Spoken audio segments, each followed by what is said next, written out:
Boom, and we're live. Hey, welcome back. Another episode of the Power Talks podcast.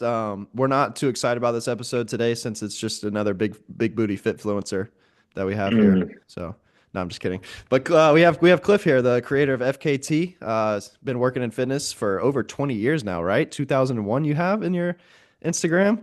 it's accurate. I'm excited to go into that. He's taught over 450 certifications and workshops. Functional kettlebell training is what he's, I would say, most known for at this point in your career. And over 10,000 coaches you've certified, right? At least. Wow. Welcome on, man. Thanks for coming. How you doing? I'm doing well, man. My pleasure being here. Yeah, bro, we're Hey, we excited. appreciate you coming on, taking the time to be with us, and let's get into some fun topics here. By the way, I think we should probably clarify what's happening right now. We just wanted to be more tactical in our approach. Cliff could probably go into that more. Well, Um, the thing about being tactical is it separates you from the peasants out there that are just doing regular things. You want to be a tactician. That's the thing. That's the whole thing about it. Like we look at tactical snatches, and like you, if you don't have your gun on you while you're doing it, it doesn't work. It doesn't work nearly as well because you might have to engage. yeah. And if you're not ready, were Have you you ever tactical? Have you always had the memes like pinned to the highlights? Because I noticed that as I was looking at your profile. Um, I mean, yeah, they went up in must have been like March or April this year. I put them up and I was like, these are just too fun. Like it represents me. You know, people have the pinned stories about shit they're selling. I'm like, nah, I'm gonna keep it real. Like these pinned stories represents me. I'm making fun of B stance and tactical as far as names. Dude, I Oh, was wait a like, second. The B stance. I don't know if I've seen that. What is it's your the B stance kickstand. stance? Yeah, so there's a whole it's like a 90-second diatribe on why the term B stance is stupid. Um, and how because look, I don't know if you guys use it or not, but do you know what B stance even stands for? I just No. use kick stance when I'm It, explaining it. Yeah, so it stands for beta stance because that's what you are if you use that term. No, it B stance. That's the thing is like nobody knows. Nobody knows what it means. It's provocative.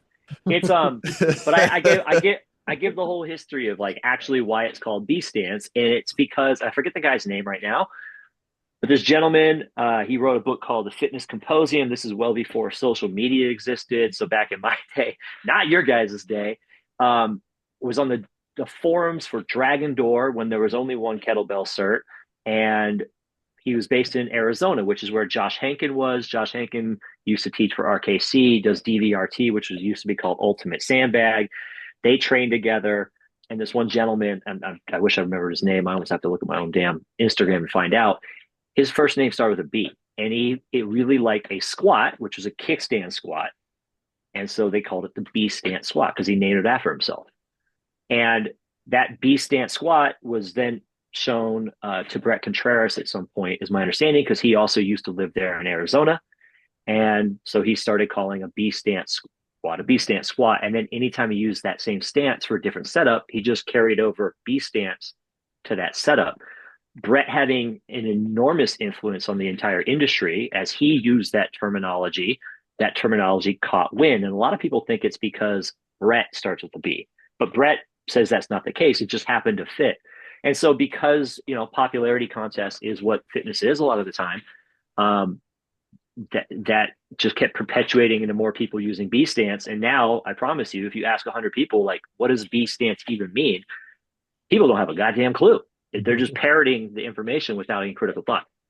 I mean, I can understand that. I mean, every time I've tried to contextualize what a B stance is. So I see people like putting it in their captions, like I'm doing my B stance presses, and I'm like trying to like draw the lines with their feet, being like, does this even make a B? Like, what's going on here? I think Yeah. I think a lot of us have been on the bad side of a cliff meme before, but I was glad that I missed the tactical one because I've never said tactical. It never made sense to me. I always said hand to hand. It just made more sense to me or hand switch. I say hand to hand. Whenever I program it, I put H2H. Yeah. H2H makes a ton of sense. I just say hand switch. Yeah. Um, just descriptive.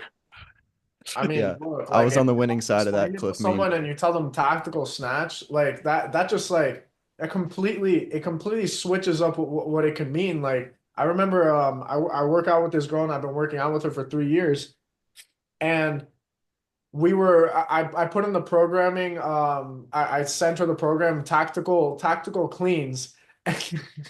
She asked me if this is like an army thing. And I was like, man, like you know what? We're switching that. We're completely switching that.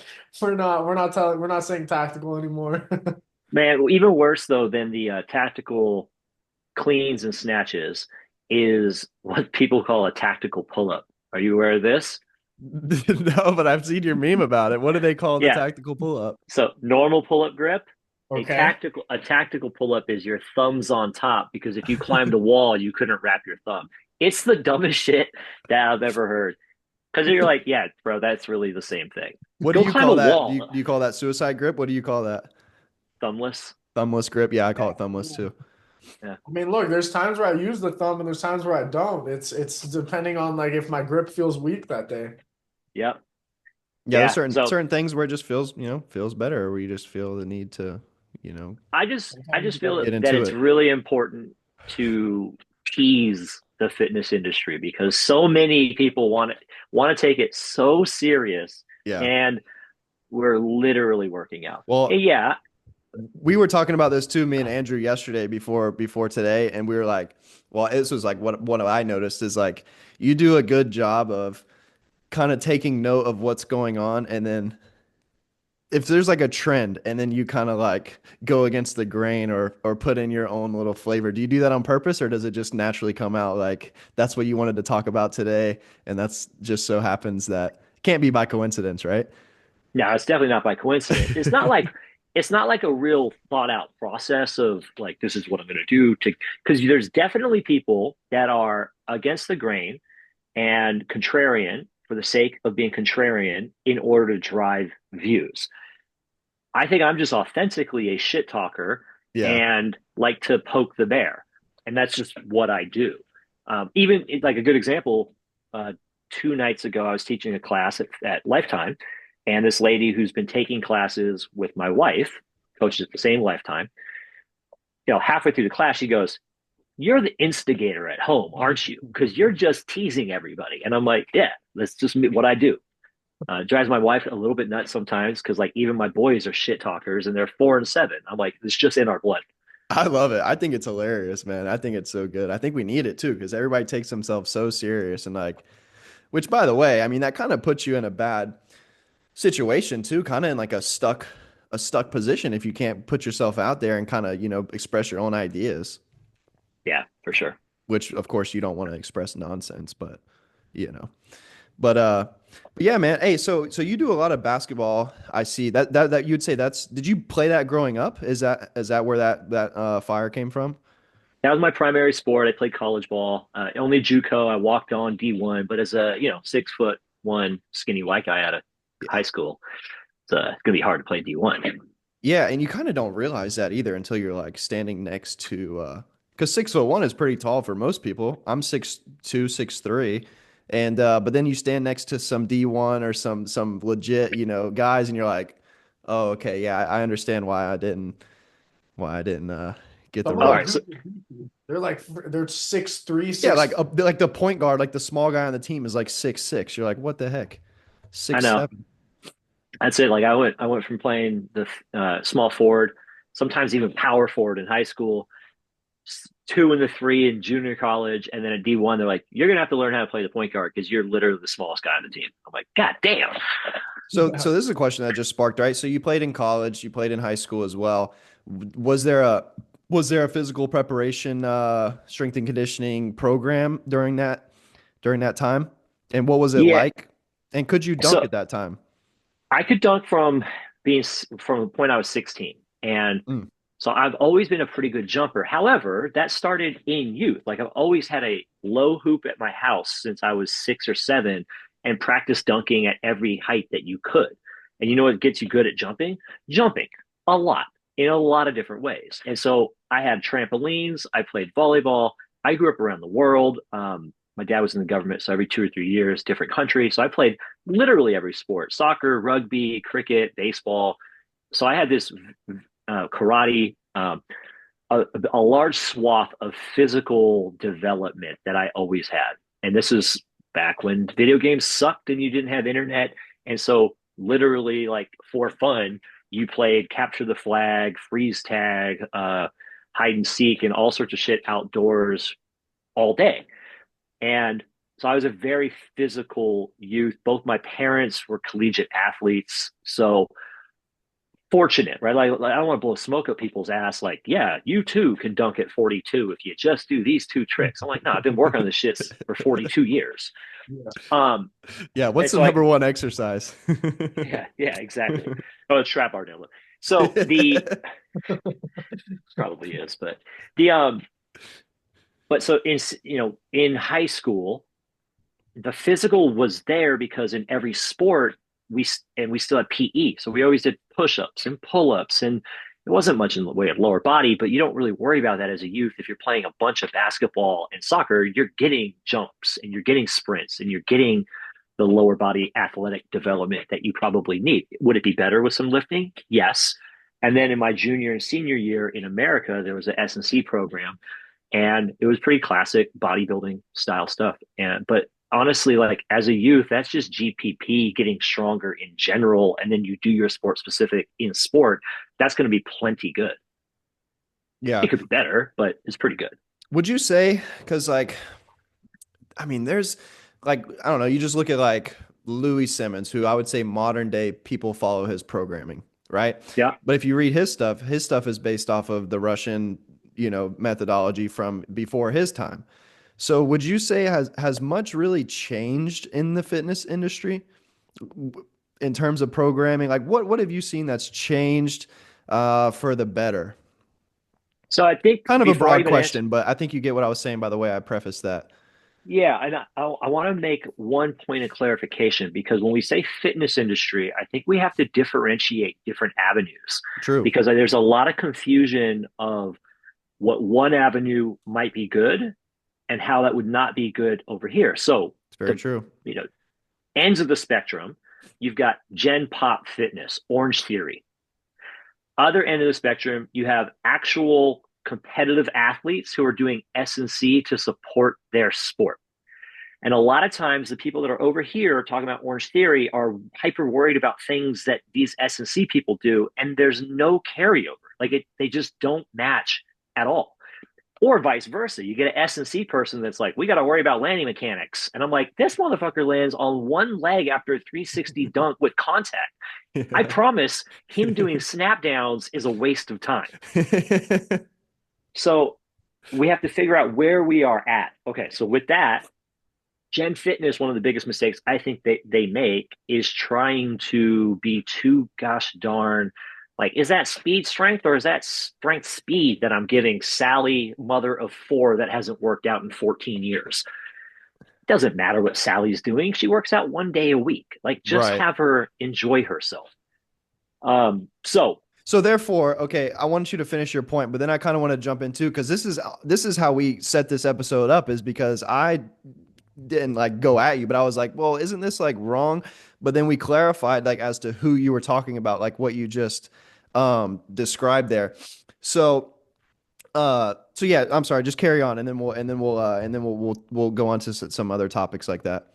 no, I think it translates into what you're saying really nicely, though. So, as far as like what has gotten more popular, everything in fitness or everything has historically been kind of a pendulum with whatever, right? You're going to have an action and then there's a reaction in the other direction. So, in the 90s, everything was bodybuilding.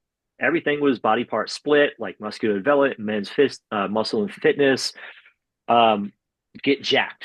And then you had the polar opposite, which was the beginning of the functional fitness era. Many bands, balance pads, Paul Chek with the Czech Institute, um, ACE, everything started being very functional.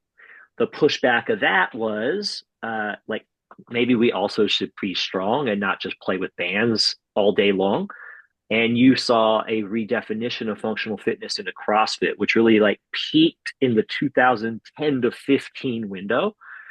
And with CrossFit being the biggest shakeup of the industry, like that's happened, is that introduced powerlifting and Olympic weightlifting, and if we're honest, kettlebells also to the mainstream in a way that they never had. And so all of those things are functional fitness. First of all, first and foremost, like getting stronger or better is functional. So like we don't need to worry about that terminology being negative, bad, good, whatever.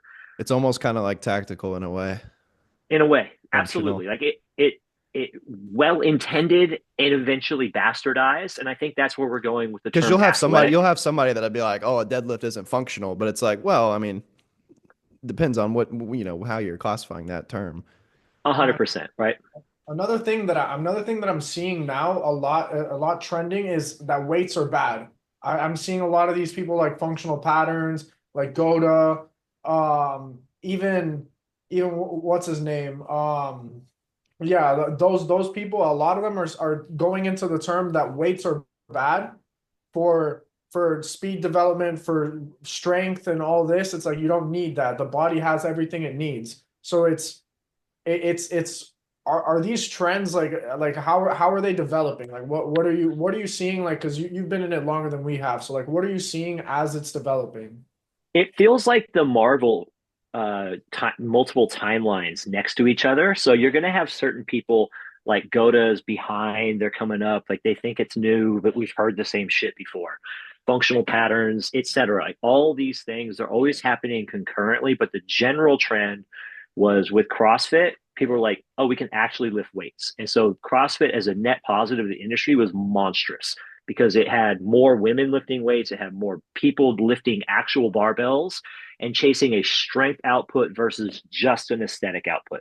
Now, I think it's trending back, and we're getting more people like, by the way, like chasing pumps and getting a bodybuilding type of lift is kind of sick. So I think we're getting some of that back. Um, Hey, that'll make you want to, you're gonna look good. You're gonna look good. you know what I'm saying? Flare those lats. I'll Get a little I'll pull wider on up the like pump. this. I think you need to pop those sleeves off if you would. Mm. Cut those off. But I'd have to take my shades off. so trending as a whole is difficult. And the other thing that I think I have a unique perspective to a lot of people in the industry is I've had my legs and arms like I'm playing Twister in multiple elements of the fitness industry all at once because I've owned my 7 gyms that are Pop Fitness Orange Theory competitors while teaching like higher end fitness education to the really nerdy S&C people that really give a shit. And they don't know that they're in two different camps of fitness, right? So the group fitness side, man, there's so much money and effort in the education over here in things like URSA and IdeaFit. And if I said that to people that follow Perform Better and the S&C athletic performance, they don't know about each other at all. And so we get caught in these little small at like little pockets within a broader fitness industry, and so the trends are very much defined by which little app pocket that they're living in.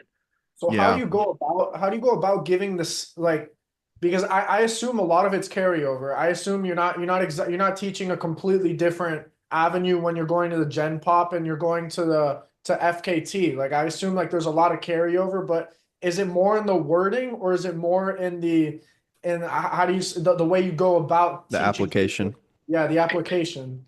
Yeah, delivery and application is what really separates each person. So like when I teach my FKT cert, I go, hey, look, I've got to be able to teach this in 3 different ways. So at the certification, I'm teaching it to you, the coaches, so that you understand how to teach it to your clientele.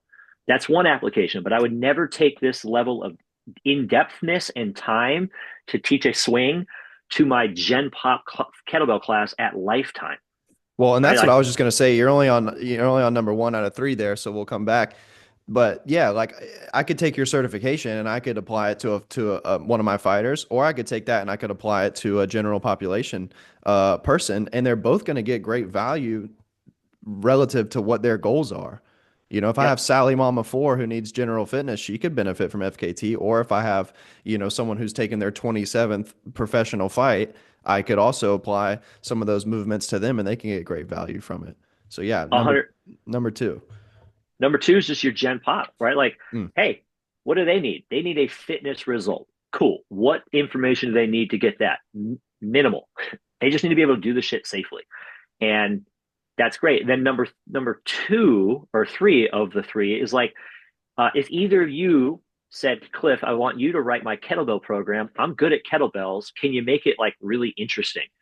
And then I call that like the tool aficionado, the tool avatar, the fitness specialist avatar. They're not necessarily training it for a fighter. Like for you, man, a fourth would be how to apply the stuff as an actual S&C for actual athlete, Mm-hmm. right? So I got when we teach our programming certs in the past, I got different what I call avatars of client. You've got your bridge client. This is someone that's returning to exercise after a prolonged period of time off.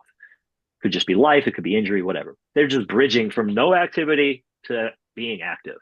Then you've got fat loss. All right. That's the same as hypertrophy, except for the psychological component that it probably needs to feel different so they feel like they're burning fat, so they sweat more and have a higher heart rate occasionally, so because they think that's important emotionally. But honestly, it's the same fucking client as a hypertrophy client, except for eat more salads or something.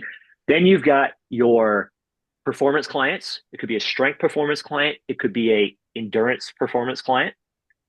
Uh, Specialty athletes would be a whole nother avenue.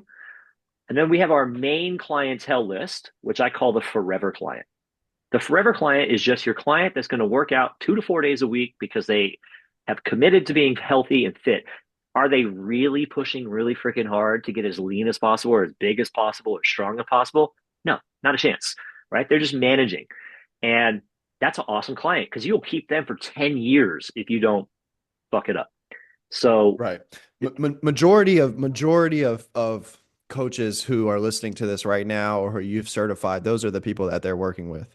And 100%, so that's it's very 90% important. plus. Yeah, exactly. 90% plus. So, and that's why whenever we set this up and I was like saying that I didn't agree, it's not that you're neglecting the fact that there's, certain, like if you're working with an athlete, they have to train these certain bioenergetic systems. Like there's different systems. They have to train these. Let's just say someone's working on, and you could disagree with me, maybe you do, but if I'm working with an athlete, because this goes back to like the sweat part, right? When you said the sweat, I wanted to say this, like, say you're working on alactic power, you're doing sprints, you're doing 6 second sprints with like 3 minute rest. They're not necessarily going to, they may get bored, right? That person they want to sweat, they want to feel like they're working hard. They're like, dude, I only did 6 seconds of effort, and now you're having me do nothing for 3 minutes. But you're not neglecting the fact that that is important. You're just saying general population doesn't need to do that. Well, I'll even go a step further. General population, if they did that, would not have a good training effect. And here's Right. why, right? Like they can't go hard enough for 6 seconds to elicit any type of, they need to spend Exactly. enough time going at a moderate effort to accumulate fatigue that they can feel.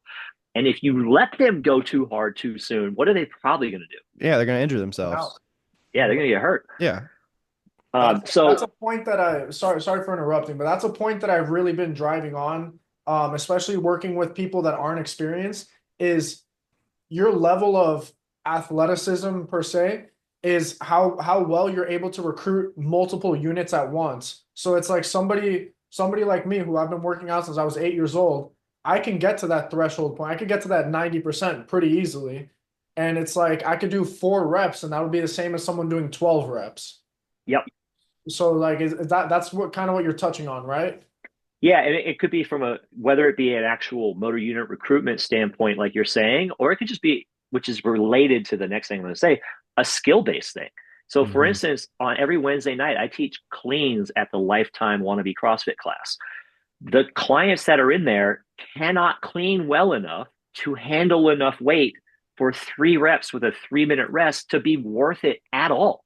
Right. But if they could actually get to like a close to a true 85% max of a meaningful weight, then yeah, doing 3 and resting for 3 minutes to do another 3 could make sense. But when they've cleaned once in their life, Yeah. if I gave them that workout, they'd be like, my wrist hurt. That's it. Yeah, I was just about to say, I mean, it takes a lifetime of, I mean, it takes years of effort and work to be able to make that style of training useful. Or else, just like you said, injury, the risk of injury is very high. It's, and it goes into what you say about like you can't just tell someone to go play a sport because they like it's not controlled. Like in the gym, you can train athletically, right? Yep. And they can have that good feeling. Um, but to go out in the competitive, field and try to compete, the risk of injury is just too high. That's the one piece, man. I thought of this maybe 2 years ago, framing it this way, because so I do think one the big trend, going back like a couple questions ago, that we see right now is using the term athletic in some capacity in programs, right? And I my excuse me, my old company from 2008 was called BA Training, and it had two components: be able, be athletic, three components, be adaptable. And that's Hmm, my whole progression plan. First, you need to be nice. able, do the goddamn basics. When that's done, be athletic. And all I define that as is being able to manage more stuff. So a two-hand kettlebell swing is be able, a one-hand kettlebell swing is more athletic. It's not like you're 360 dunking on somebody. It's a gradiated increase in demands. I have to manage rotation. Boom, that's more athletic. And then finally, it's be adaptable. Can you actually apply the physical qualities that you've built into something new, or can you only do it one way? Because if that's the case, then I don't know how valuable I find it to be, Yeah. unless you make money in that thing. And then Yeah. Hey, fine. if you can hit a 360 dunk, if you're 360 dunking on somebody at LA Fitness, you're good. Like Yeah, you can you're really good. So one thing I wanted to you've go made in it. on based on what you just said, one thing that's really been interesting to me is how did so this is going back to a post you posted the other day where you were talking about being adaptable. You were saying your wrists hurt a little bit, so you were pressing with the palms. And then I also saw you talking about cleaning into the other hand rather than doing a regular clean. So the idea of FKT, did it was it a did you see other certifications that you did, and over your time did you see certain problems or certain limitations to what you were being presented, and limitations to clients that made you be like, okay, you know what, let's completely switch this up, time for me to like whip the industry? Yeah, so I think that first and foremost, if you say there's one way to do something, you're going to fail for a good amount of people. And so it first came about as a result of working, when I had 7 clubs, that meant I had 2,000 recurring members every single month that I wrote the programs for. And I was teaching 30 plus sessions per week in multiple clubs. So I saw the actual people and I go, that doesn't work. That doesn't work. That doesn't work. We got to make sure that we have an opportunity for them to be successful. So our number one tenet with FKT is success is the most important thing that a client can have. And if that means giving them a slightly different way to do the thing, then give them that way, because that's the most important thing. So your example of the clean, I usually have one of my kettlebells in here, but Yeah, I have one on me right now. right. So you just think about a traditional kettlebell clean. It comes up. The first time you do this, I don't care how much of a badass you are, your wrist is going to get sore Hmm. because it's metal and your wrist isn't. So Hmm. it's just this tissue gets sore. And that soreness will eventually lead to people breaking at the wrist. So the kettlebell sits lower and is touching fresh tissue that's not sore. Instead of fighting people that don't want to break their Apple Watch or take it off or worry about their nail, then I go, here's the palm clean, waiter clean, whatever you want to call it. Just come up, catch in the palm of the other hand. So you look at objective, what is the benefit of a single rack position with the kettlebell? Okay, I have an offset load from my center of mass that makes me manage rotation and lateral flexion while I'm squatting, lunging, etc. Okay, cool. If I hold over here, it's the same shit. It's in the same position, but now I have a more effective or comfortable grip position. So you could argue that it's better for squatting because you can hold a heavier weight, which if you're squatting or lunging, was the goal what you're holding here, or was it the legs anyway? Right. So I always have I guess a good lens here for me is that I have a fitness outcome lens. If you're type client 3 that wants to get better at kettlebells, then I'd say, hey, look, you kind of got to do it in the kettlebell fashion if you Hmm. want to get better at doing kettlebells itself. Hmm. It's going to be uncomfortable for a while. Let's get you a wristband. We can get more volume over here afterwards, but you got to practice the skill. So for a fitness client, to answer your question more succinctly, I want to be able to solve their fitness problems using the tool. And so I need multiple ways to do that. not just one direct way. How do you feel So about the term waiter? that's fine. It's descriptive, right? If you're walking around like this and overhead, like here it doesn't make as much. I guess that's a waiter, so I don't care. Like anytime it's descriptive, I'm like, I get it. That makes sense. Hey, real quick, because you've mentioned it a few times, and I even meant to include this in the introduction, but what are some of the gyms that you're speaking on that you've owned and operated?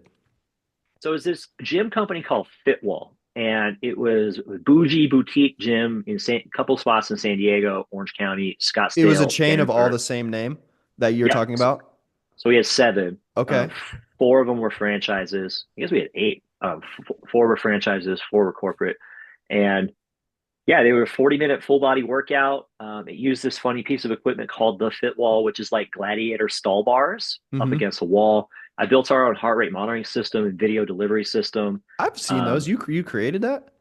so you're in Florida, which means that you would have seen the Fit Wall with a different namesake because Like different the wooden gyms had them. bars, the wooden ones is what I'm talking about. It Okay, looks so that's wooden at like a least. that's a classic gymnastics Right, yeah. setup. They Oh, either okay. call them stall bars or gladiator wall. This guy, Doug, I forget his last name, one from Wyoming, built this other piece of equipment. Some investment group wanted to start a fitness company, and they were talking with Bikram about licensing his name or buying it out, talking with Paul Chek, talking with Pavel, and they landed on this guy with the fit wall because they wanted to buy a piece of equipment that was not married to a name so they control the IP of the equipment, and they wanted to create this bougie studio situation. And there's a host of reasons why it went well in some capacities and not as well in other capacities. At its best performing, I mean, we're running 40% profitability per studio, which in fitness is pretty darn good.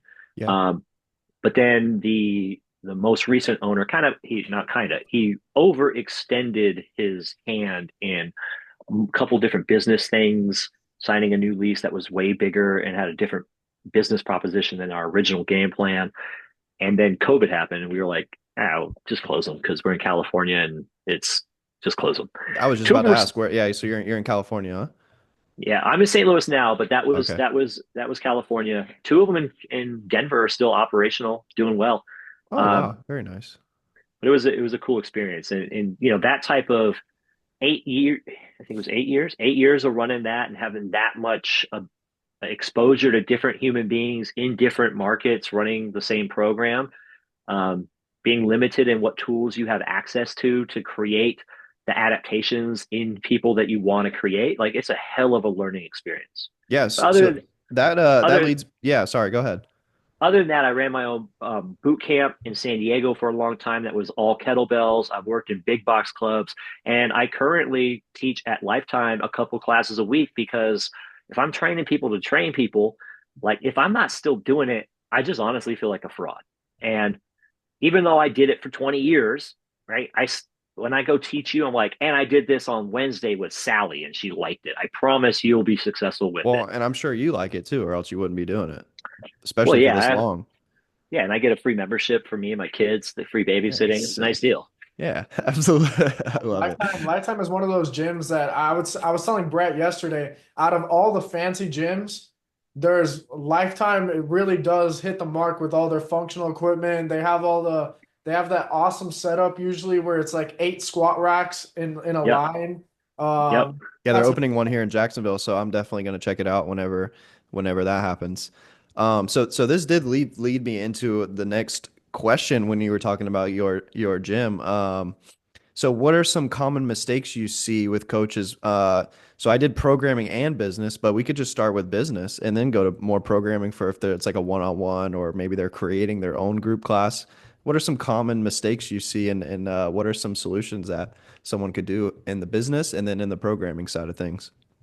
So in the business, the number one thing by a long shot it is the squeamishness that coaches have with asking people to pay them money. And that's I mean, man, there's entire courses and entire almost degrees around this, right? Which, by the way, PPSC offers a business course. We do like really quiet business mentorship. We had a business course at one point, Yeah. um, but we delivered it live on Zoom, and a lot of people did it live, and we just Yeah. don't like selling the recordings of Zooms quite as much because I remember it's not. when that was going on. Yeah. It was really high value because the people that we have, different than some of the business mentorships that are out there. There's a lot of like shady individuals in that space, and I'm like, I own 7 gyms, and this is what I do, and then I don't want to cut you off again because I really want to hear what you're going to say about common mistakes and solutions for business. But y'all saw my post with the world record kettlebell clean, right? yep, yep. So somebody commented and they were like, they said, I told Andrew this the other day. They said, what did he say? Let me pull it up. He was like, you're excellent. You have excellent tipping the bell form. And then I was like, I replied, I was like, yeah, sign up for my ebook, $10,000 a day. It was like, Dude, someone will sign up for it. You can get them. The guru's no, favorite. but sorry, where Andrew, were you saying? So I want to get back to what Cliff was talking about with business mistakes and the solutions. So it's the gurus of now where it's become like the number one business model on social media is I'm a guru, I'm gonna teach you, and the people are showing like I made 10,000 this month, I made 50,000. So it's like buy my course and you're gonna become a millionaire. It's We were talking about potential because the guy was like, "Do you accept kettle coin?" And I was like, "Oh, that could be a good idea there. We could get the whole industry on kettle coin." We need that's you know what? Meme coin. I'm writing it down. Kettle New coin, meme yeah. I coin. mean, we're Kettle on it. coin. Cliff coin, that's got a nice name. That's worthless. It'll be silver. So the number one, this is a rip from buddy Mark Fisher. He does business stuff. He has his gym that he just recently sold in Manhattan called Mark Fisher Fitness. Really intelligent, great speaker. And one of the things that he borrowed from someone else, I forget what it was called, but or who wrote it, The Curse of Knowledge. It's a So book. it's just a state, the curse of knowledge. I don't remember where it came from, but Okay. here's the idea: all three of us, we may not value paying $200 an hour to somebody to train us because we know how to train. Now, eventually you get to where you go, I absolutely do value that because I'm only going to hire someone that I think can teach me something new. But there's a period in a lot of trainers' time where they go, I'm really uncomfortable asking somebody to pay me because they don't value what they're doing. Right. So it's a curse of knowledge, meaning that because you have the knowledge, you don't find the value in it in the way that somebody that doesn't have the knowledge would or should. We never think twice about paying a car mechanic because I can't fix Yeah. my car. I'm like, Yeah. well, I guess that's what it costs. There you go. Yeah. Because I need it fixed. And when Yeah. clients come to us to help fix their problem, they need it fixed.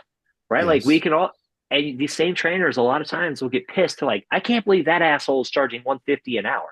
Well, learn from that asshole that he values what he's doing Hmm. at a level that allows him to charge that.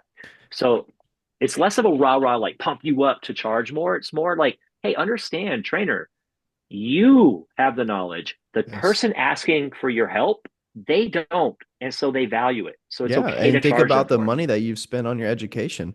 I Yep. love that analogy that you use because I often refer to trainers as car mechanics. Yeah.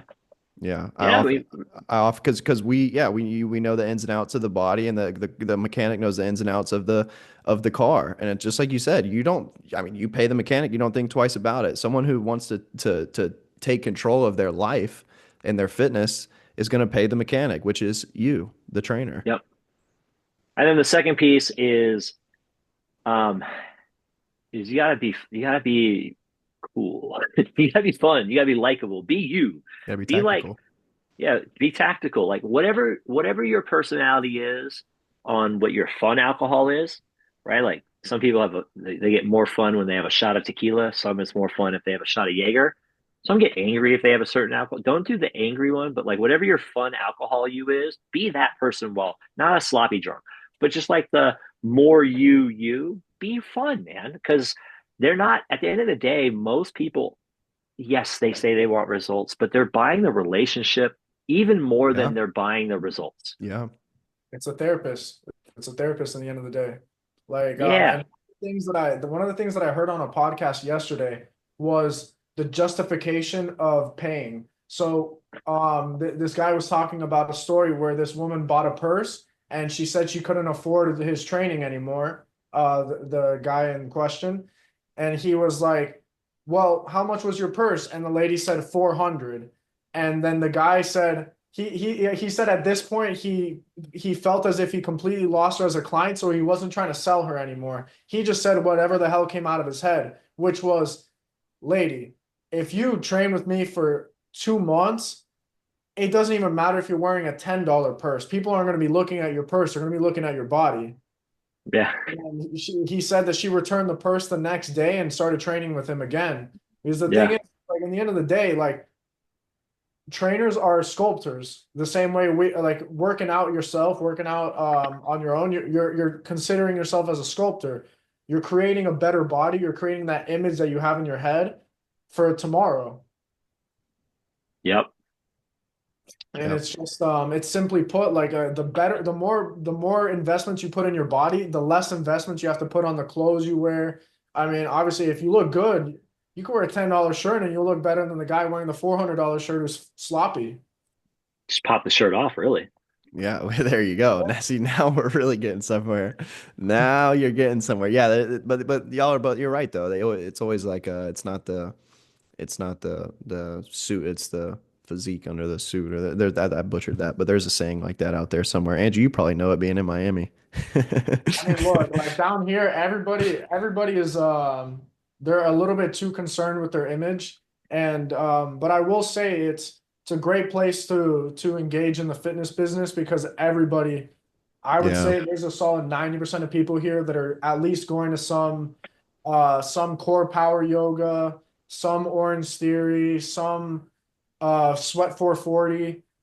Everybody down here it's very popular to be in fitness. I think now more than ever I think now more than ever fitness is essential rather than like a commodity. Would you agree with that, Cliff? Like I feel like people it would be maybe we'll pay for training, maybe not, but now I feel like people view it as essential. Yeah, it's getting to be more essential, right? I think one of the things that ends up happening in different markets is different. So I'm in St. Louis. Mm, It's less essential here, mm, right? It's definitely looked at as a commodity here. But you go somewhere like a Miami, New York, LA are bigger areas. One, there's a little bit more awareness of health, right. but there's certainly more awareness of status. And so I think fitness, like your physique, your health is another form of status. One of the things, in the really rich areas, the richest people, they're like, they want their trainer to cost more. So that when they're at their cocktail party, they can be like, what does your trainer cost? 150? Loser, mine costs 180. Um, it becomes a Yeah. status thing. Like Yeah. here's a crazy stat. The number one personal training lifetime in the country is in St. Louis, which doesn't make any goddamn sense except for there's not another bougie ass personal training club in St. Mm. Louis. So if you're bougie in St. Louis and you want to tell people you go to the bougie club, Lifetime's where you you got go. you got one option. Yeah. Wow, that's interesting. That's Very very true. interesting. Yeah, yeah, I know. You're right though about the different cities, right? And I think now with like everything going on social media, I mean, it's like every time, maybe it's just because I'm in the fitness world, but it's like anytime you get on the internet, it's like some new guy talking about, don't eat this seed oil or like this food is bad for you or you need to exercise. So I feel like it is gaining a lot of popularity. And with that being said, they're talking about the negative effects of not doing it, which makes it then become, essential. Yeah. Yeah. Okay. So I think there's a lot of disagreements with coaches when it comes to whether you're training athletes or whether you're training general population, right? It's like everyone wants to tell you you're wrong and I'm right. And like I said, that's with the like, you know, professional team strength and conditioning, or whether it's at Lifetime or at Anytime Fit, whatever the big box is, there's always somebody who's disagreeing. Is there a way? And in my opinion, I mean, the unifier at the end of the day is movement. It's Hmm. just movement. That's the unifier. But what would you say is the way that coaches could, what's the way that we could unify the strength and conditioning or just the world of exercise? Because it seems to be like everyone wants to disagree with somebody. I don't think I'll be a realist and think I don't think we're ever going to be agreeing on things. And big reason is we have to, from a capitalistic standpoint, and I'm pro-capitalist. This is not a communism True. thing, That's a good point. but You gotta separate yourself, right? Yeah. you're going to be differentiating. And Yeah. sometimes the differentiating isn't just to be contrarian for the sake of it. Sometimes it's because your situation of where you're training dictates how you have to train, right? Like when it comes to programming, I teach people that the first thing you should be considering is the logistics of what you can actually do. So, right, you could tell me what your goals are, and I could come up with a whole plan, give you the plan, and you're like, oh, I don't have any of those tools. My plan was Mhm. fucking useless Right. until I understand what the logistical limitations and factors are. And so, from a differentiation, if you work at Lifetime, like you said, look, beautiful facility, all the tools you could ever want. If you work at a bare bone CrossFit box that doesn't have anything but barbells, okay, well, you better be able to coach really fucking well and Hmm. use just that tool. Hmm. So at the end of the day, we all do agree. We just have different vehicles to get to the same spot. And Yeah. then we argue about which vehicle was the best. And I'm like, but we're all getting to the same spot. So once you've been in Right. it long enough, we do agree without saying that we agree because we're vying for the same space. We're vying for the same eyeballs. We're vying for the same clients. And where Yeah. there are actual like silly ass disagreements is when two people are using the same tool and you're like, well, my technique is better than your Yeah. technique. Yeah. I'm like, So cool, Yeah. man. so that comes into the next phase of the question is the people who specifically disagree about style. So like the sports style kettlebell versus the hard style versus the completely unconventional. Where I'm gonna place you in the unconventional. Sure.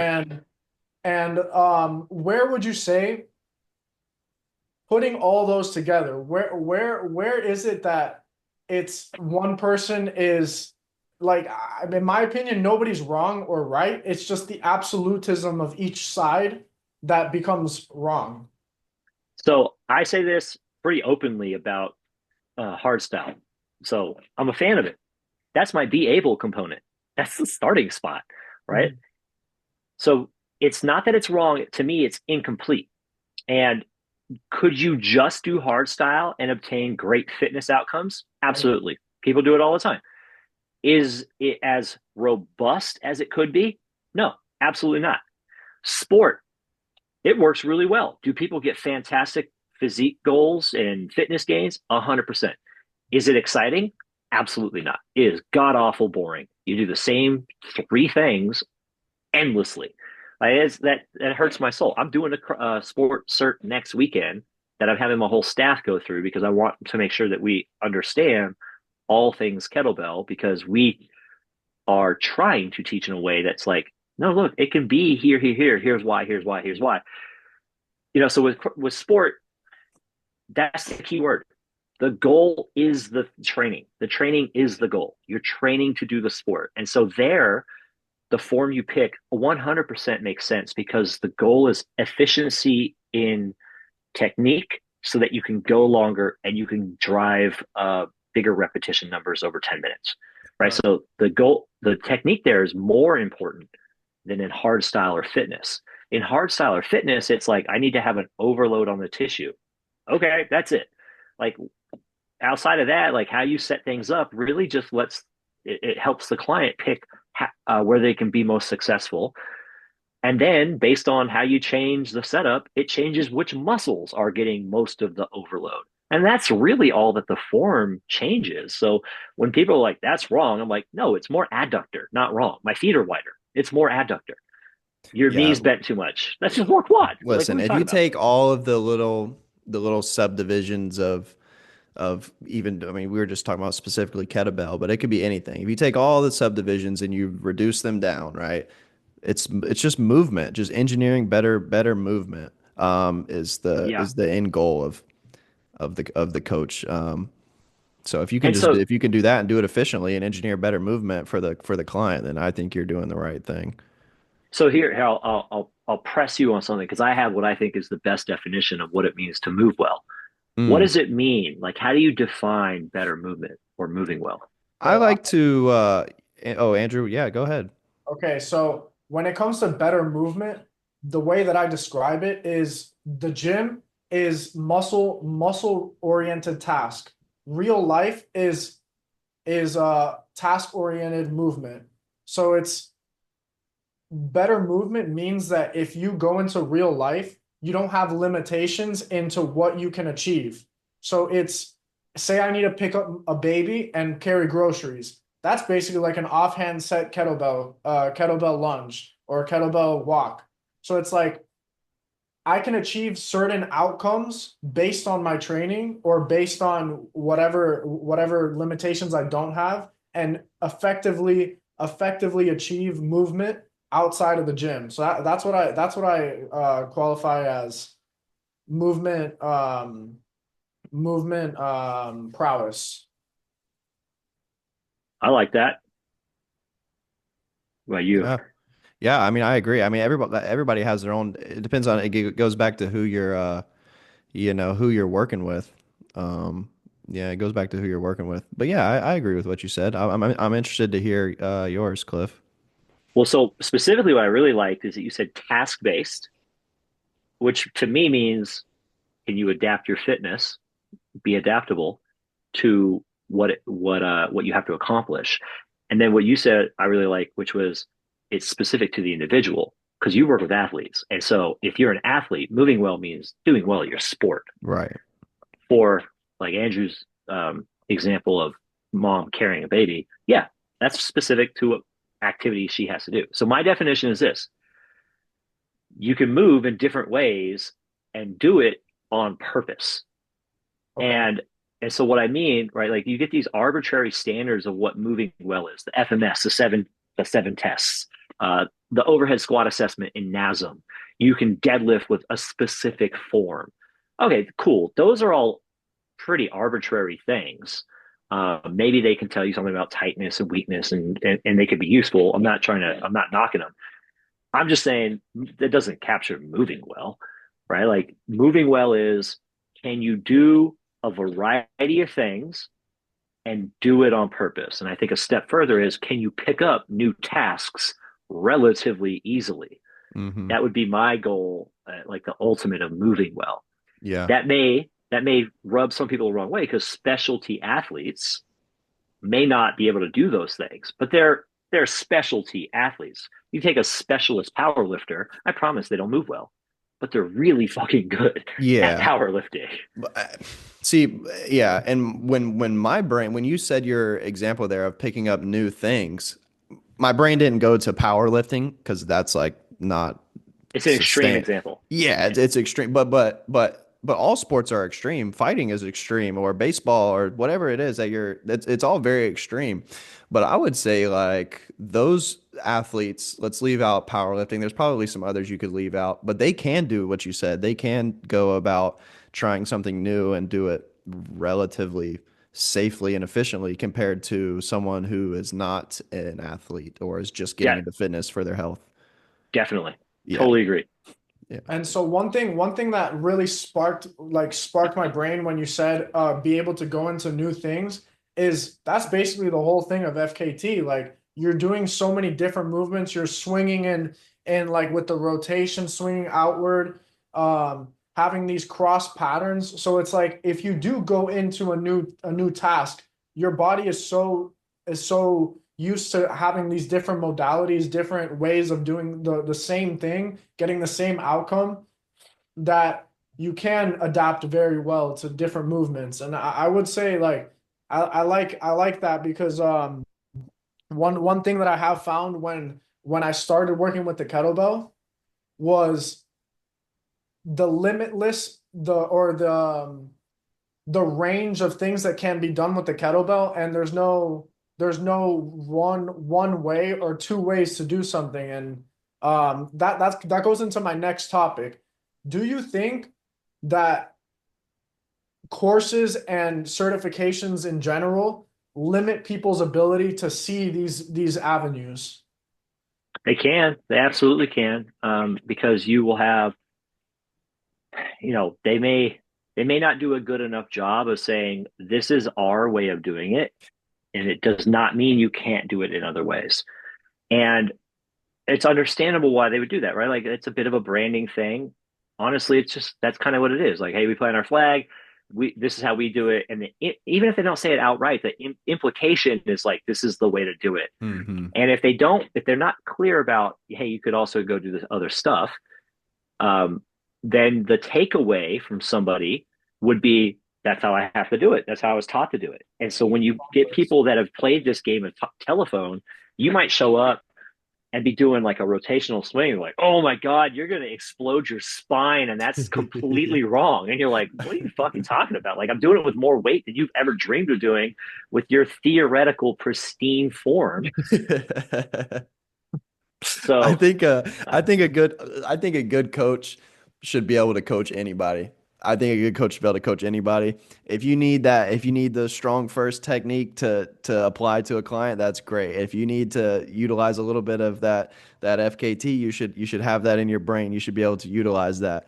So yeah, that's it's just the first thing you said when you answered the question. It's like it could be like deteriorating to you. It could be limiting, but it's dependent on the coach and how he's going to apply it. so On we give the people every course, they're like, I'm going to go take this course. I'm like, you should go take that course. yeah. It's going to have a lot of good information. Now, if they tell you what you learned here is wrong, then you might want to think You have a about, problem. Yeah. It's like because yeah. you may need that for your one of your clients. So then Um with the creation of FKT, were you was this a result of multiple certifications and multiple avenues of knowledge, or did you stray away from that mentality of what you learned in order to create FKT? Yeah, FKT largely came about from using kettlebells with clients for 12 years and going, how did I have to solve for them to be able to do this successfully? And then what other things have we come up with over the years? A good example, because it's not like, yes, I'm the principal architect of what we did, but I have a team that I have access to. And if they say something smart, I'm like, yeah, we're doing that. So a good example, T-Rex swings for 8 years, I was the goddamn stupid parrot that was like, yeah, we don't do T Rex swings because it limits the downward force, right? It's a smaller pendulum, it's a smaller lever, so you don't create as much downward force. And therefore, why would you do it? And then my instructor, Logan, was like, I actually use that as a teaching point for two reasons. They said one, which was it's a really good tool when people have that issue on swings of their timing being off, where their Yeah. mhm. hips and their hands. If you shorten the pendulum and you glue your arms, it makes the timing of hands to hips easier. And so people learn the timing, and then you take the elbows off the ribs. The other one is, oh, that's actually a feature. If it's less challenging, well, when I have a brand new client, I don't need it to be max challenging for the first couple of weeks anyway. So let it be shorter and less impactful, and then they can develop the appropriate specific muscular adaptations. And then we just make it harder. It's not that much different than just going heavier. What are some books or some certifications that you've read or done that you still apply to this day that is like your kind of bread and butter? So, I mean, certainly I took RKC way back in 2010, and like the fundamentals of how to teach a swing are largely the same. I'll tell you this, they generally, most people will teach a deadlift first as a precursor to a swing.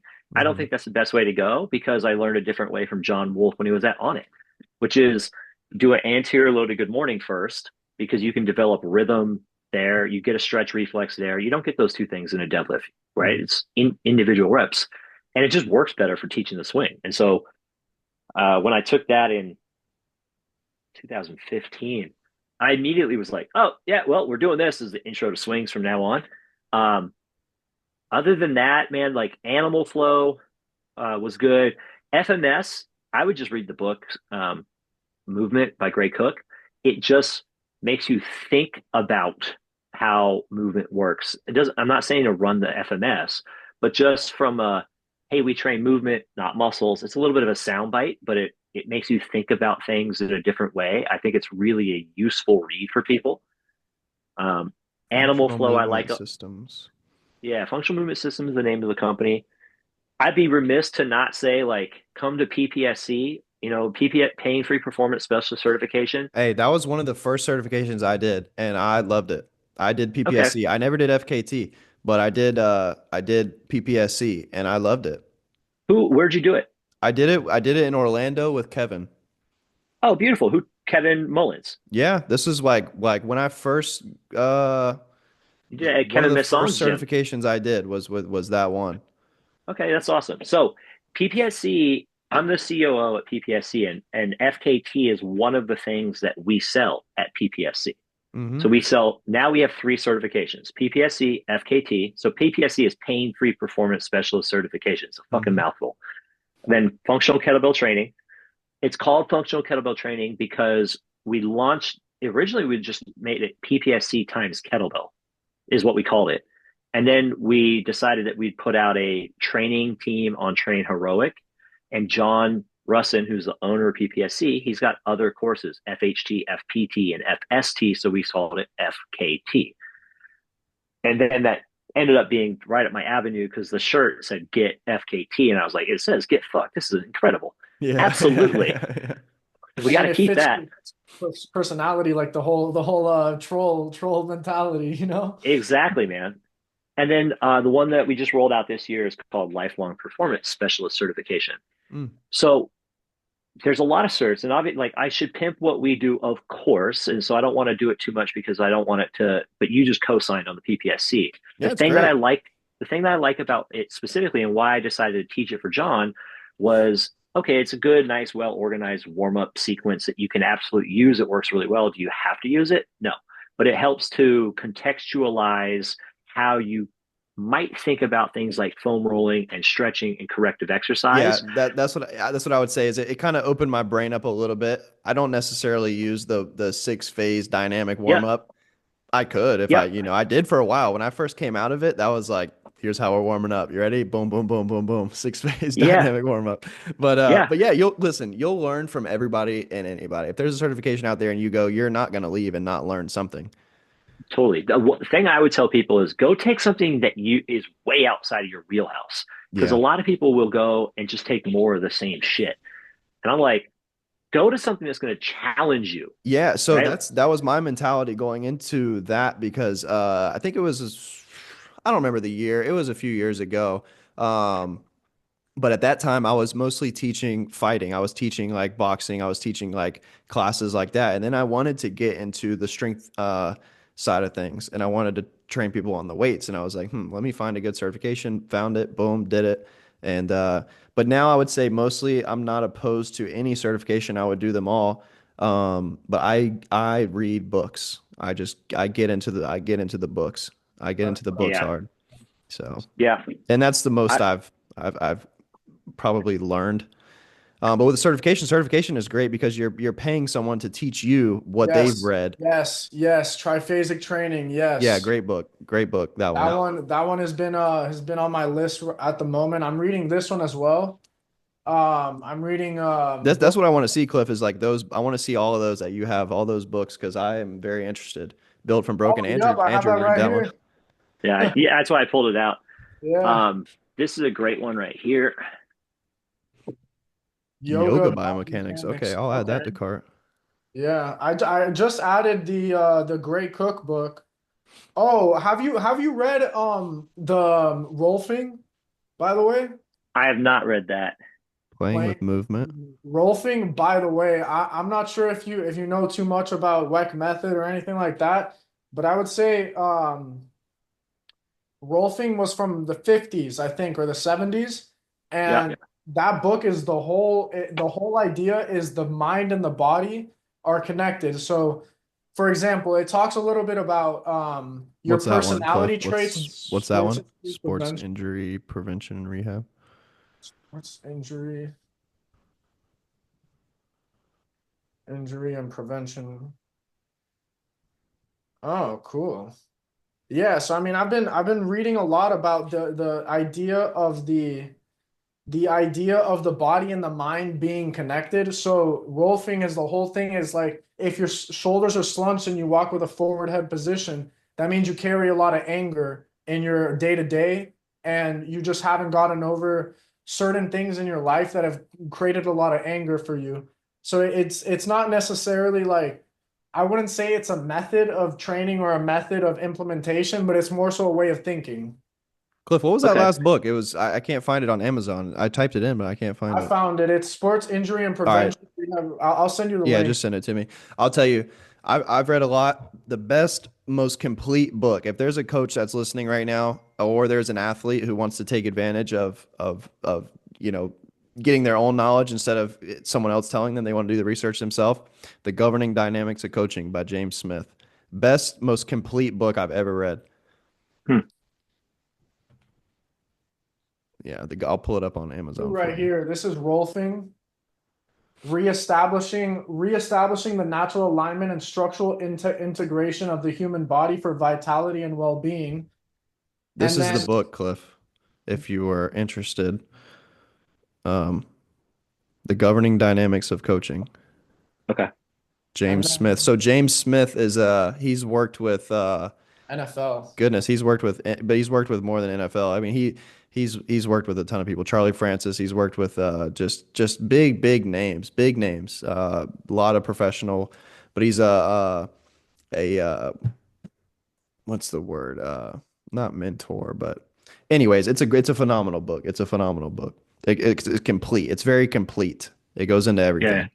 Whereas Okay. some books will focus on just kind of one thing, but this was very complete. Um, so yeah, So would you say for somebody like I'm gonna put my situation, my perspective out there. When I first started with the kettlebell, this is still my mentality, even though I 100% believe in certifications, I 100% believe in people needing to learn. I took the route of I'm gonna learn this from my own way, so that when Sure. I teach people, I never took any kettlebell certifications. I've taken some certifications. I've taken the WEC method. I've taken some NASM. I've taken some biomechanics. I've taken some biomechanics certifications. I've taken some nutrition stuff. But my main thing with the kettlebell was if I'm going to teach somebody, if I'm going to actually give somebody knowledge, I have to 100% have learned this from me to create those simplifications in my head and to create Hmm. those that explanation, because it's not coming from me trying to sell you on something. It's not coming from me trying to sell you an image. It's me literally telling you the ways that I simplified it in my head in order to make the thing happen. Yeah, that makes sense. If you haven't experienced it, how the hell do you give it to somebody else? And like my our cert, we don't have a physical capacity test like the 100 snatch test that a strong first does. Mostly because look, a lot of people sign up for the cert 5 days before it's happening. And so it would be irresponsible for me to try to make them do it. And so instead I'm like, I'm not telling you there's one specific way to do this. So like for me to test you on one specific way would kind of defeat my freaking message to begin with. So please go practice this like ongoingly from hmm here on out. I don't make people recertify because we've got this big, robust online, like 12 hours of videos that I put new stuff in there and let people see it when we come up with new things. I'll have them testing it out. Like we ran for a year and a bit. We have these 3 challenges that are part of our certification. We do a portion of them at the cert, not the whole thing, because it will kill somebody eventually if we did the whole thing. Because it's 14 hours of kettlebells. You guys were at Belfast, like how tired were you? You're more tired after the cert because it's more specific. And the whole time we're like, please do less and use less weight because it's 14 hours. yeah, yeah. Andrew, that book you were talking about, that's Rolfing, you said? Rolfing. Okay, yeah, I need to get on that one. And then there's another book that goes after that specifically. Have you heard of Dr. Gary Gray? Uh-huh. So yeah, what's it called? Applied Functional Science. So I'm reading this book as well. Um, Real Movement, Real Movement by Adam Wolf. And the reason why I got the Rolfing book was for two reasons, but specifically in this book, Real Movement, literally every other paragraph is mentioning Rolfing. Have you And guys ever had a Rolf session done to you? I mean, look, I'm not gonna say anything, but I've been Rolfed once or twice. I'm kidding. I know a good Rolfing. get Rolfed at Belfast. Rolfing is rough. The next book I'm reading is it's called Becoming a Supple Leopard. I don't know if you've read that one. Oh, Yeah, that's a Kelly Starrett. The supple leopard. Yeah, Mr. that's Kelly Souple. Starrett. Yeah. Have you read that one? I have. I'm been, around it long enough that I got like when I've had my injuries, It's a good one? Kelly's somebody that I'll text. Is it a good one? Yeah, Okay. Oh, yeah, Kelly, is that the absolutely. author? Yeah. Okay, cool. So What's your very perspective cool. on stretching then? Because I'm someone who's like personally I don't do the stretching because of pain or anything like that. I personally think stretching is not the best thing.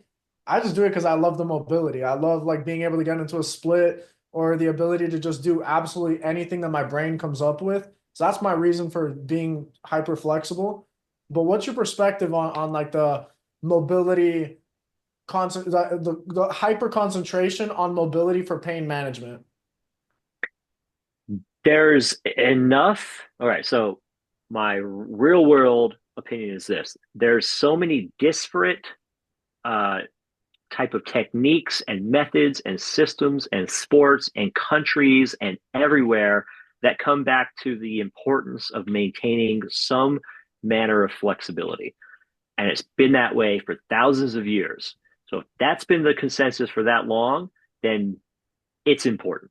Now, is it important that everybody has to be able to do the goddamn splits? Absolutely not. But if you're limited in what positions you can get into because of your flexibility, well, then you should probably improve your flexibility because it may be more energetically costly for you to work hard to get into a position. Let's take a stride. If I'm working really hard to overcome my posterior chain flexibility limitations to get into a nice long stride to create a bigger pull to create more power, then I'm going to waste effort in my sprinting, in my running because I'm fighting my own flexibility limitations.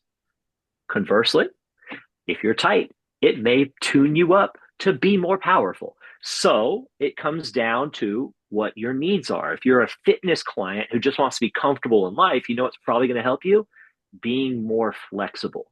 Now, in our book, you can probably take care of that with a well executed warm up and training through as full a range of motion as you can safely.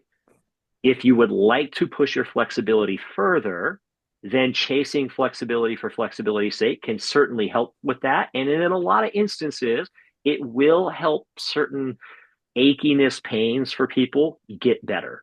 A good example is if you stretch your quads and hip flexors, people that have chronically tight backs, oftentimes it relieves some of that chronic tightness. Um, so it works. Like there's a weird thing in the fitness industry where it's like stretching doesn't work. I'm like, no, it does. It's just like everything else.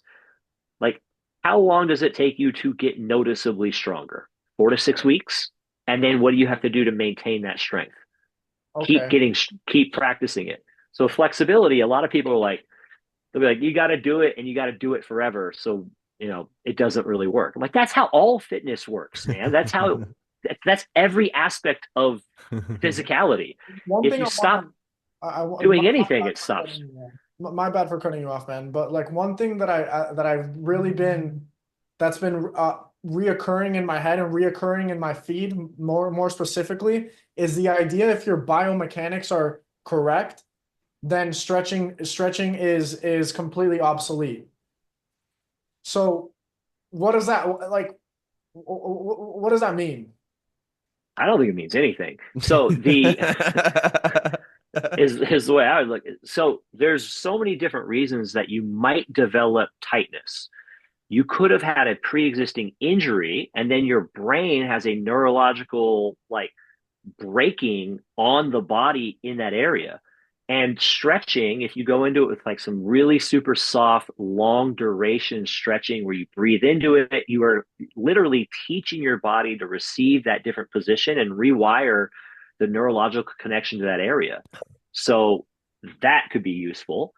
As far as biomechanics, the reason I kind of sound snarky about anything biomechanics is there's so many different schools that use that term, but they conflict their information. So you go, all right, well, who's the gospel here of what biomechanics is? Like, even if you look at anatomical man, they'll put them out there and say, hey, your arm does this. I'm like, yes, in an open chain, but in a closed chain, now my bicep is doing a different function.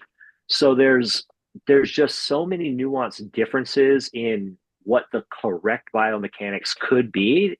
Go back to your own words, it all comes down to task specificity.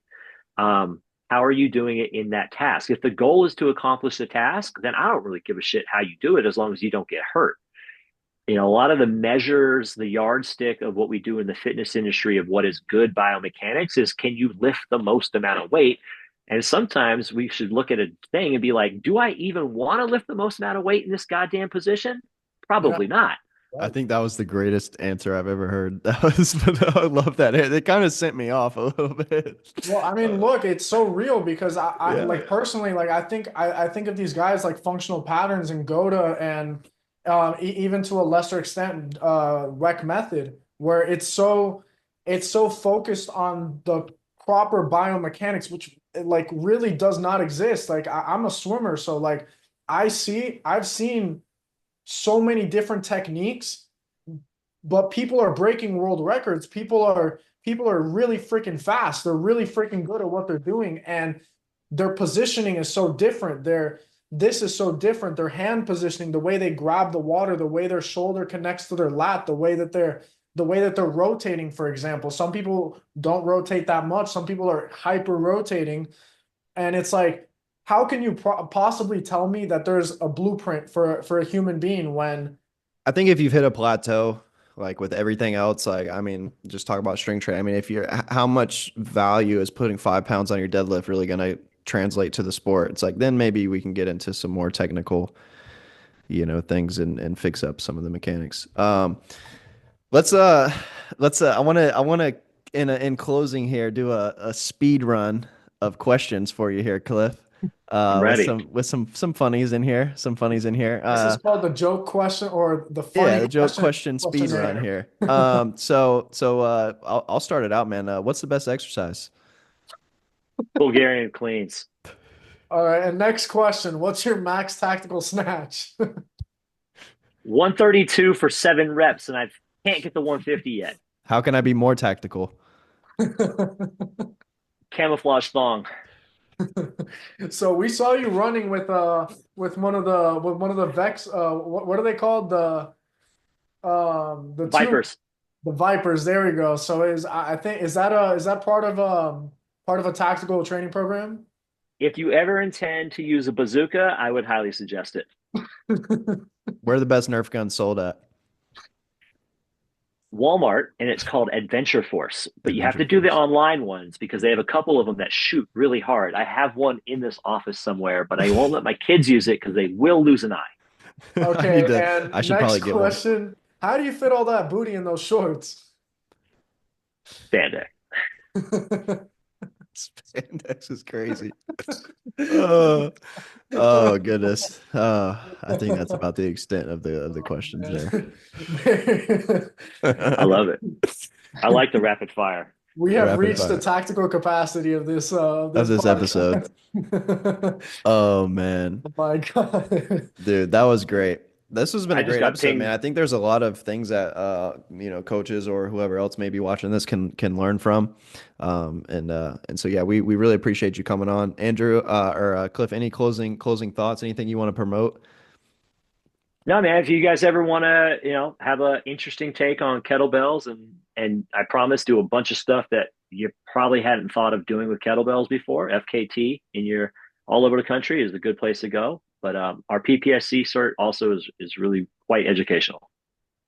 Yeah, that's what I liked about it. I will say that it's very in detail. It's very in detail. I'm sure things have changed, since when I did it, but yeah, I mean, Marginally. from the testing that they do, like the position assessments, the assessments, not the testing, but yeah, it's great. So yeah, we can. What's your? Do you know the schedule for FKT? Where they're coming next in the upcoming cities here? Yeah, kind of. So, boom, in February 22nd, 23rd, we'll be in Houston, in Denver, and Miami. Okay. I'm definitely interested. I've been looking at different certs, and FKT seems like one of the only ones that really piques my interest. Who's doing Miami? That's Rick Chavez, who's based in Oh, Miami. I love Rick. Yeah, so I mean, Wait, he's such a OG with kettlebells. He's done sport, he's done on it, he's done RKC, strong first, like he's done ours. He's taught for Living Fit. He's one of the first ones I brought on to teach ours because I was like, oh, all this stuff. Like, let me just show you a couple more things. I didn't know he was a instructor for you guys. So are you guys going to be doing a presentation at Belfast? Because you said Denver. Yep, yep, we Okay. will. Yeah, Okay, cool. that's just in February, man. Like in March, Yeah, we're yeah, in that was yeah. April is Belfast.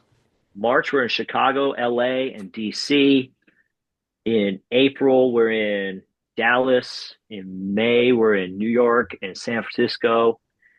Then we get into London, Atlanta, San Diego, Vancouver, New Jersey, Austin, Toronto, Seattle, Boston, Orange County. We're everywhere. Coming Philly. to a city near you. I think one of the next memes you got to make is that you're the real Mr. Worldwide. Yeah. I'm going to put my face on Pitbull. Yeah. Well, where can we find you on the Instagrams, and where can we find any potential kettlebell certifications or PPSC? Um, So Instagram's the one spot. I'm too old to take on a TikTok or YouTube or anything else. So at Clifton Harski. And the only link I got in there goes to our PPSC site that lists all of our certifications. Thank you so much. We appreciate you coming on. And Brett, where can we find you on the Instagrams? It's at Brett Thiem, BrettThiem.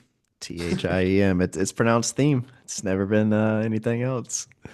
So, and just to close things out, you can find me at Andrew's Not Fit, Not Fit for Life. And yeah, this was an awesome episode. Thank you to anybody who's watched, and thank you to anybody who stayed this long. And see ya.